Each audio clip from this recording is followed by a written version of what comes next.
All right, back on the cultivator project. I had an epiphany this morning.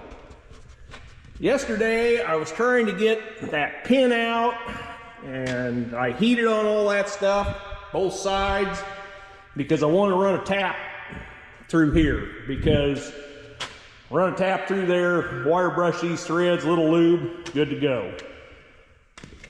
But in the event of trying to get that out, I noticed that it was going to be more work than it was work, because let's face facts, I'm not going to use this thing that much. It's just, it's here, I want it right. So it dawned on me this morning, if I can get, and I got that one turning. I don't know if that was the ZEP. I'm not going to discredit it by any means. But anyway, I got them both turning. I got them separated. So,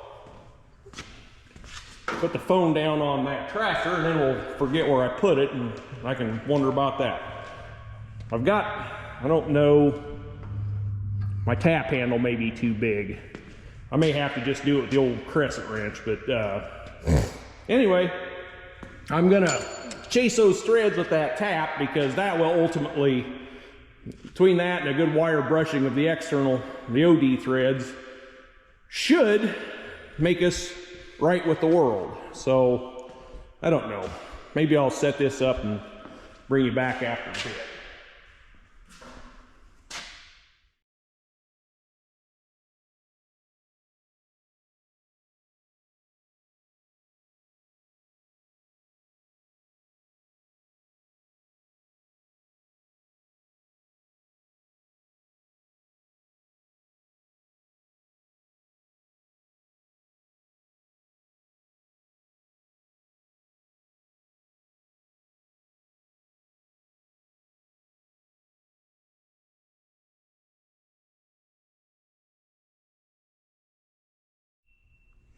Well, another epiphany. Apparently the rust in the handle there is contributing almost as much to the hard turning as the bad threads were. Pretty confident in my threads now. I sprayed these down good with ZEP again. I don't know. My jury's still out on that. Those are pretty stiff. I'm going to take my favorite hammer and work on them a little more, because I think they need to free up. They're getting better already. Apparently that's not going to be too tough. But they need to be able to move a little bit. Anyway, you get the idea. I think we're going to be able to save this old girl. Then we just got to figure out what we're going to put on it for sweeps, if we're just going to run these, which I think I will try them. It'll be interesting to see how deep it goes in the ground with the way the gauge tires are set, and I'll have to get a tape measure and get them evened out. But we're making progress. I'm happy about that.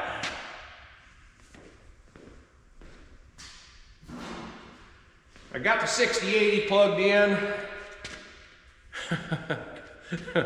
because it ain't summertime yet, folks. And I got some loader work I need to do, and it's dry-ish enough to do that. So it should start pretty easy now. I'm gonna quit here and go outside and get my loader work done, hopefully, before it rains. All right, we're back. Of course, I've been here, but I was going to film some of this, and then I didn't. But we have got these working like they should. Basically,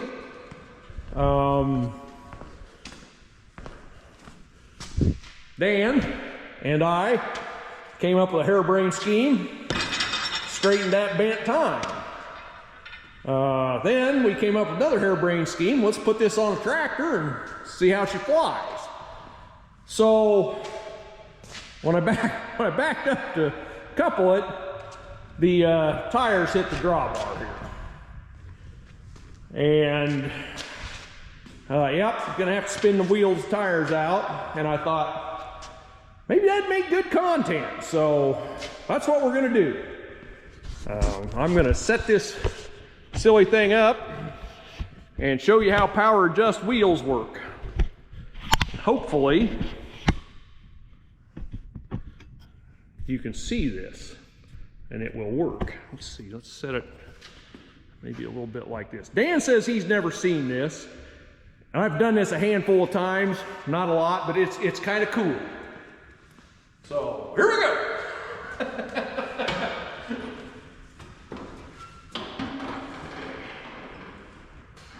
Yep. We need to think a little bit here, because to do this tire, we got to use reverse.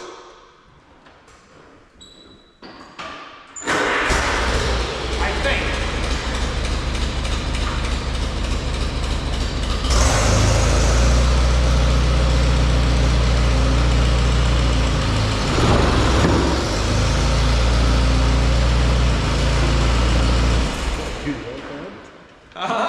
Did you want to go to the other side? Well, I don't know. That's all there is to it. Dan's shaking his head like he can't believe it. Now let me tell you, that is a lot simpler than moving a casting on an IH. Because I have done that, and I love IH tractors, but the power adjust wheels was a pretty cool thing. And we'll put our stop on here.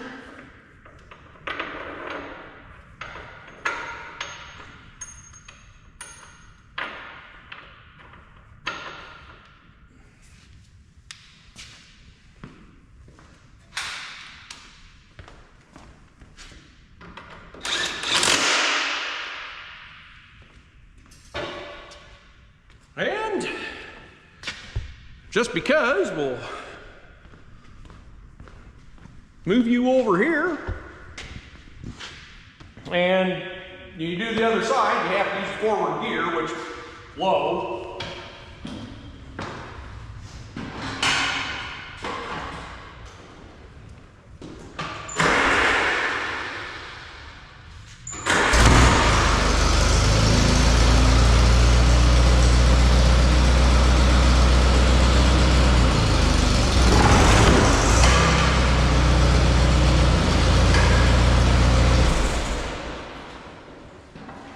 And just like that, we've changed our tread spacing greatly.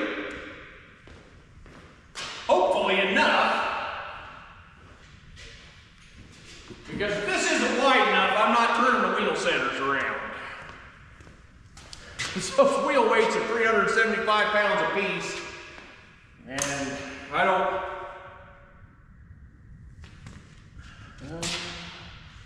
we didn't get quite all the way. Yeah. We may have to just call that good, see if it works. I have a feeling that I've got an eccentric that's hitting a weld bead. And I'm the idiot that welded the rails in these. They should work. I'm sure that I did that. I don't know, we could... I don't know. Let's see if it will hook up. If it hooks up, that's good enough.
that's for better.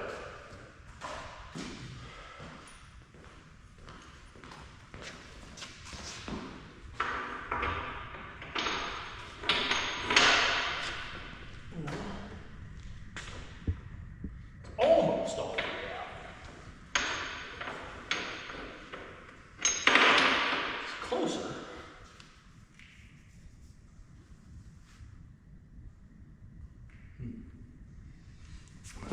Stupid cultivator. It's all the way.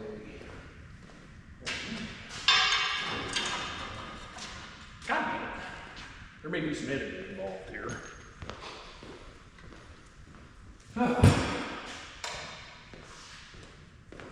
Looks like to me you gotta get, you gotta at least get one of them tight, because this one came back in also.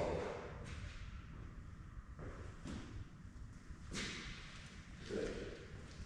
I'll get your stop. Yeah, this one can't go anywhere. It's just the cultivator screw right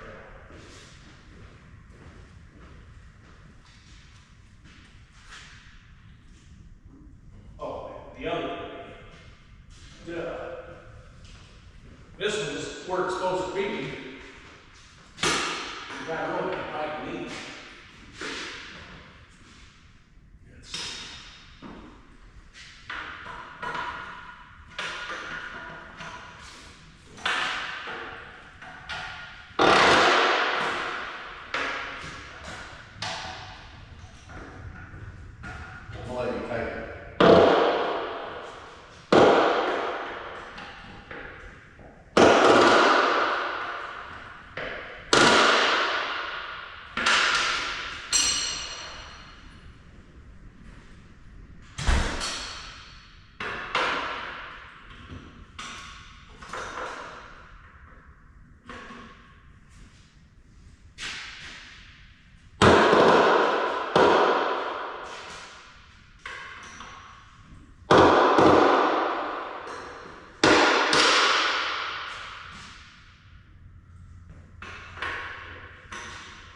Now you just got your jack hanging What's that? there. Now you just got your jack hanging there. Yeah, I will be fine. It It just bounces off. yeah. Alright. It does filter everything. Well, Now you got some editing. we're hooked up. Tires are spun out.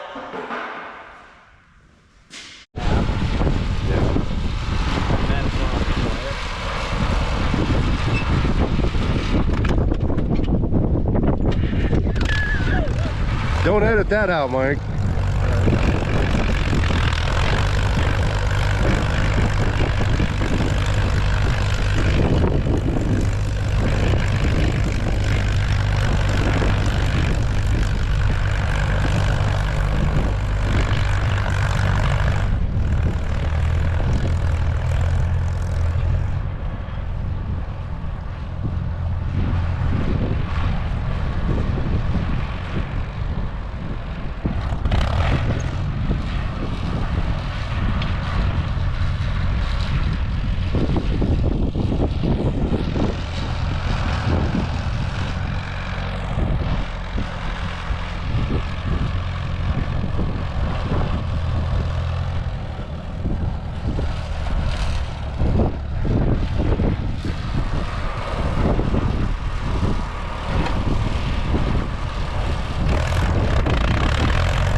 Right.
All right, here we are. This is what's left of a 3/4 10 bolt that Dan and I just removed from this stupid Model 73 plow. This, you can see the aftermath on the floor of the shop here. I mean, it was horrible. Cut, even took that piece of the plow frame off, loosened. This is ridiculous. I mean, look at the slag on the concrete down there. At one point in time, that chisel flew clear to the 16-foot ceiling. I thought somebody was gonna be dead when it landed. Didn't hit anybody, that was lucky. All of this because I made this 1-inch shim that we want to install right there. And that's still hot because I eventually had to burn the bolt out of the hole. The back bolt fought the good fight, but it gave up like it was whipped. The front one, it never said die. And it was ridiculous, folks. I'm gonna toss this in with the field cultivator, yada yada talk, but man, what a deal. So if I can find a good old shut off button here.